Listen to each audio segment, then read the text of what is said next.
안녕하세요, 심슨입니다. 오늘은 파워볼의 한 구간을 보고서 투자를 할지 말지 결정하는 기준과 또 그렇게 해서 결정한 구간에다가 얼마를 투자를 할지 결정하는 기준에 대해서 어떻게 잡는지를 이야기를 해볼까 합니다.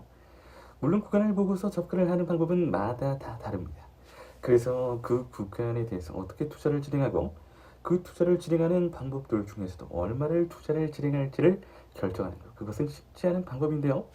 그럼에도 불구하고 잘 알아보고 설정하게 된다면 훨씬 더 큰 수익률이 올라오게 될 수 있기 때문에 오늘은 그 부분에 대한 설명을 좀 차근차근 들어보도록 하겠습니다. 더 크기 위해서는 할 수 있는 방법에 대해서 알아보고 새로운 전략을 설정하는 것이 훨씬 좋을 수 있기 때문에 일단 그 부분에 대해서 직접적으로 알아보도록 하겠습니다. 그럼 오늘도 영상 속 정보 모두 정성 가득 만들었으니 끝까지 꼭 봐주세요. 시작하기 전에 구독, 좋아요 잊지 마시길 바라면서 들어가 볼게요. 제가 설정을 하는 방법이 늘상 최고의 방법은 아닙니다. 하지만 여러분들의 선택에 있어서도 도움이 많이 된다면 알아보고 직접 해보신 뒤에 결정을 하셔도 늦지 않을 것이기 때문에 일단은 먼저 파악을 확실하게 해보실 것을 권장드립니다. 저의 경우 이 두 가지 기준점에 대해서 진지하게 생각을 하고 어떤 점을 제일 중점으로 가지고 가냐면 바로 손해율에 대해서 계산을 좀 더 철저하게 하는 편입니다.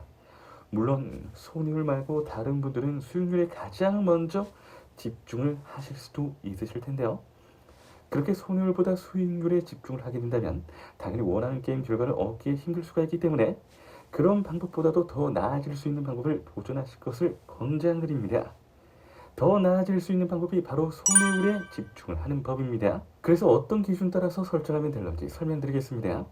구간을 보고 투자할지 말지 결정하는 기준을 고를 때에는 제일 먼저 그 구간에 대한 실패율이 얼마나 되는지를 알아보세요. 내가 직접 먼저 경험을 했었던 구간이고 앞으로도 더욱 몇 번의 기회가 있을 것 같은데 들어가야 할지 말지를 결정하신다면 지금까지 투자 도전했던 횟수에 성공했던 횟수를 계산해 보시고 나는 이 구간에서 얼마간의 승률이 나오는지 혹은 실패가 나오는지를 보시길 바랍니다.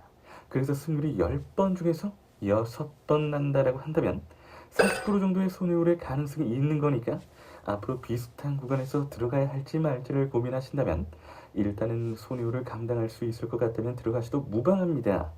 하지만 수익률에 대해서만 보고 이만큼의 수익률이라면 난 투자할래라는 식의 접근을 위험합니다. 반드시 손해율에 대한 견딜 수 있는 퍼센트인지를 보시고 접근하세요. 두 번째로는 그렇게 해서 투자 결정을 한 구역에 대한 금액 조절은 어떻게 설정을 하는 것이 좋을런지 알아보는 시간을 가지도록 하겠습니다.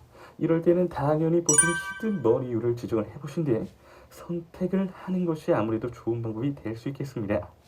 시드머니율의 경우 평균적으로 내가 여기서 최대로 투자할 수 있는 금액이 얼마이냐를 따지는 것으로 볼 수 있겠습니다.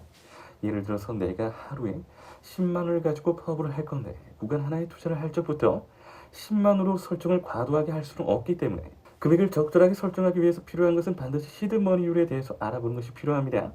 그리고 10만원을 하루에 시작한다고 쳤을 때도 하루 안에 다 10만원을 나눠 투자를 한다기보다는 10만원을 가지고 도전을 하되 이 중에 뭐 3만원 정도는 미적 대처를 위해서 쓸 거니까 구간 투자에서는 총 7만원만 가지고 투자를 한다든지 이런 식으로 미적에 대한 계산을 확실히 하신 뒤에 적절한 금액 설정을 해보시는 것이 좋겠습니다. 그렇게 하지 않는다면 확실히 내가 원하는 수익률을 떳떳하게 가지고 갈 수 있기보다는 당연히 실수가 잦을 수 있으며 손해율에 대해서 결국에는 감당하기 힘든 순간들이 나중에는 자연스레 생길 수도 있기 때문에 무리할 수 있습니다. 그러니 부디 지금 당장 고민을 해볼 적에 제일 고민되는 부분인 투자 구간과 구간의 금액 조절을 하기 전에는 어떤 기준점을 따라 가야 할런지 오늘 영상 속에서 제대로 알아보시길 바랍니다.